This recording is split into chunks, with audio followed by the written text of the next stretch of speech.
Hello, hello. This video is going to be a little bit different. I just kind of want to go off the cuff and just talk about my recent playthrough of Morrowind. So if you don't know, I recently finished playing about 40 hours of Morrowind. I played the game start to finish, mostly blind, with a couple of mods. Nothing too crazy to change the game. And I had a lot of fun. It was a great. I didn't know what to I didn't know what to expect coming into it. I mean, for background, I went out like 10 years ago, whenever Skyrim came out. That was my first Elder Scrolls game.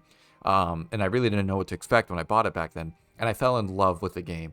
I originally had bought it on my PS3 and eventually moved on to the PC. And that's when I learned how much more fun the game was with mods. But for years now, I've never gone back to play any of the other Elder Scrolls games. You know, I always heard from some of my friends that Morrowind was the best one. It took me until late last year to finally start playing it. Coincidentally, that also coincided with me finally getting back into streaming. It's a little tangent to that. I started streaming because I have this bad habit of not finishing single player games. And an effort for me to start getting through that backlog of single player games, I was like, you know what? If I start streaming this, regardless of whether or not I can build an audience or make videos from it or make shorts, whatever it is, this will keep me accountable and keep me somewhat consistent, give me a schedule.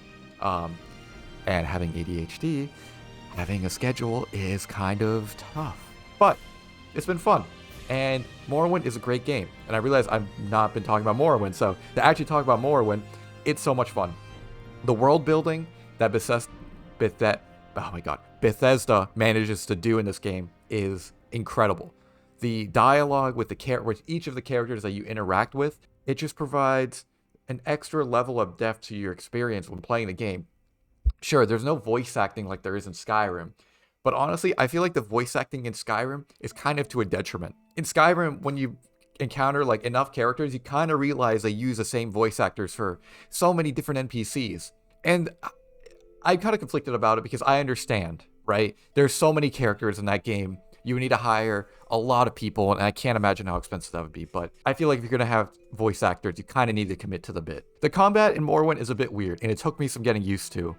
You know, in Skyrim, you swing your sword.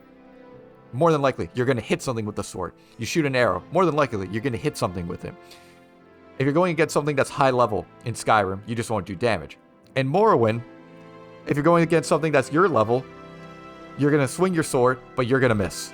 You're going to swing the sword, you're going to miss. You're going to miss. You're going to miss. Hey, there was a hit. You did some decent damage. And that's kind of like the gameplay loop. And as you play more and more of the game, you get familiar with the mechanics, you will be able to hit more often and more frequently. When I started playing, this was what really confused me. And if you ever get into the game as well and you encounter this, I would say just keep going and push through it. Oh, one thing I really want to touch on is the magic system in this game. The magic system is so much more, it feels in-depth and better than Skyrim. First of all, you can fly. There's levitate. Granted, there are high-level spells or more expensive scrolls or potions you have to make or buy. But, you know, you can't do that in Skyrim. I feel like Skyrim is so much more limited and with the availability of like what spells are in comparison to this game. Not to mention that you can also make your own spells or combination of spells in this game. But unfortunately, and I think this is probably why they took it out in later games, is also why this game is so easy to break as well. There's an alchemy exploit you can do in this game whereby how strong your potions are is determined by your intelligence level. But you can craft fortify intelligence potions to get that even higher. So you can just end up doing this loop where you craft fortify intelligence potions and they stack when you drink them. So you drink multiple and you do craft more fortify intelligence potions so they're even stronger. And you just keep doing this feedback loop where eventually you can craft potions that are so strong that you can just end up beating the game with it. And funnily enough, I found my own exploit with enchanting. I don't know if this has been discovered yet, but essentially what you do is you take a weapon and you set cast when strikes on the weapon when you're enchanting it, and then you add some spell to it, maybe like fire damage or soul trap, for example. And then the second spell, you add fortify attribute. So the first time I did this, I did fortify agility. I can't remember why I did fortify agility. I just thought it'd be funny. I ended up making a spear or a halberd called the Haktua spear or something like that. Yeah, I know, very, very funny. But what I had discovered was that when I was using this to just trap some small souls to like try to level up my enchanting and use those souls, my agility was now like something like 400 or 500 points.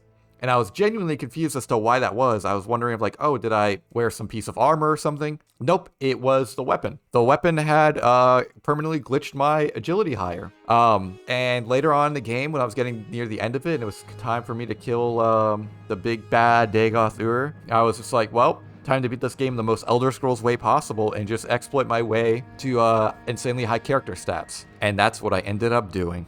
Man, I'm trying to think if I'm forgetting anything else about this game. There's still a lot of this game that I still have yet to cover or touch on. I've only got 40 hours in this game. And I feel like 40 hours for a game, I feel like 40 hours is a lot of my time currently. I'm in my mid to late 20s to make time to play a game and to enjoy it, but also, you know, make room for everything else in my life. I do think that is just a lot of my time. However, it was so worth it, and I want to come back and put more time into this game, maybe with more mods, and to discover more aspects of this game. I haven't even played the Dark Brotherhood DLC yet. I haven't even gone through that yet. Anyways, I realize this video is kind of all over the place. I wanted to try something a bit different.